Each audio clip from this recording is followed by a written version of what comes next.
Hello everyone, आप सभी का लर्नर लैब यूट्यूब चैनल में सभी स्वागत है। आप सभी को राधे राधे।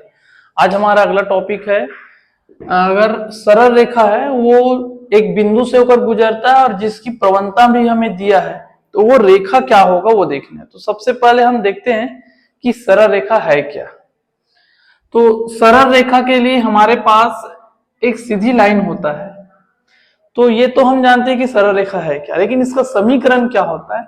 तो जो सरल रेखा उसका समीकरण होता है y बराबर एम एक्स प्लस सी, जहां पर एम क्या है, प्रवणता है जिसको ढाल भी बोलते हैं, इंग्लिश में स्लोप बोलते हैं। सी अंतःखंड है, इंटरसेक्टिंग पॉइंट है। और जब भी वो इंटरसेक्ट करता है तो वहां पर दो बिंदु मिलता है, वो बिंदु है एक्स और वाई, जिसको हम बोलते हैं निर्देशांक, कोऑर्डिनेट एक्स एंड वाई। तो हम क्या करेंगे, इस सरल रेखा के समीकरण का उपयोग करते हुए यहां चलेंगे। तो हम बोलेंगे, हमारे पास एक क्वेश्चन है, एक रेखा बिंदु से गुजरती है, एक रेखा बिंदु से गुजरती है। मान लेते हैं वो बिंदु हमारे पास 0, 6 है। ठीक है, जो भी बिंदु यहां दिया रहेगा क्वेश्चन में, एक रेखा बिंदु 0, 6 से गुजरती है जिसकी ढाल 5/6 है। उस रेखा का समीकरण हल कीजिए या ज्ञात कीजिए। तो हम मान लेते हैं कि माना सरल रेखा का हमारे पास समीकरण है, वो है y बराबर एम एक्स प्लस सी, जहां हम बता चुके हैं कि m प्रवणता है और c अंतःखंड है। x और y जहां पर अंतःखंड काट रहा है वहां का इंटरसेक्टिंग पॉइंट है, x एंड y निर्देशांक है। अब हमें जो दिया है वो लिखेंगे, दिया है प्रवणता m बराबर 5/6।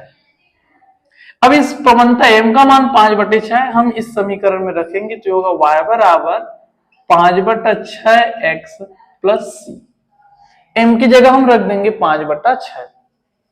अब इसको हम हल करेंगे, ठीक है। तो ये जो रेखा है वो क्या करेगा, बिंदु से गुजरेगा। तो वो बिंदु क्या है, 0, 6। तो बोलेंगे यह रेखा बिंदु 0, 6 से गुजरती है या गुजरता है।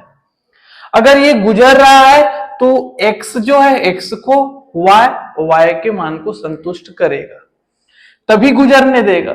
अगर संतुष्ट नहीं करता है तो गुजरने ही नहीं देगा। अब y का मान हम रखेंगे 6 बराबर 5/6। x की जगह हम क्या रखेंगे, 0 प्लस सी। ठीक, ये पूरा 0 हो जाएगा तो हमें मिलेगा 6 बराबर 0 धन सी। 0 में हम c को जोड़ेंगे तो हमें मिलेगा c। तो हमारे पास 6, c का मान कितना आया, 6। इस c के मान को हम यहां रखेंगे, समीकरण 1 बोलेंगे। जहां पर हम प्रवणता के मान को रखे हैं वही पर हम समीकरण देंगे, वहीं पर वापस हम c के मान भी रखेंगे। तो ये हो जाएगा समीकरण 1 से। तो समीकरण 1 पे क्या हो जाएगा, देखो y बराबर 5/6 एक्स धन c का मान रखेंगे, तो c का मान कितना है, 6। अब इसको सॉल्व करेंगे तो y बराबर हो जाएगा 5x, 6 × 36, फिर 6 एकम 6। अब इस 6 का y के तरफ मल्टीप्लाई होगा। जब भी हम प्लस या माइनस के साथ क्रॉस मल्टीप्लाई करते हैं तो तिर्यक गुना होता है, फिर हर का और होता है।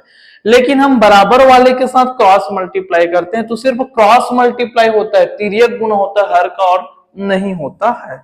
तो हम वैसा ही करेंगे। अब यहाँ पर 6 का गुना y से, तो 6y बराबर y के नीचे कुछ नहीं, मतलब 1 है, 1 का गुना 5x प्लस 36 से, तो हमें मिलेगा 5x प्लस 36। ये हमारे पास समीकरण है। इधर हमारे पास बचेगा 0, 5x माइनस 6y प्लस 36। इस 6y को हम x की तरफ लेके चले तो प्लस हो माइनस में गया, इधर बच गया 0। यही वो रेखा का समीकरण है जिसको हमें निकालना था। ये बोर्ड एग्जाम में हर साल 4 नंबर का आता है।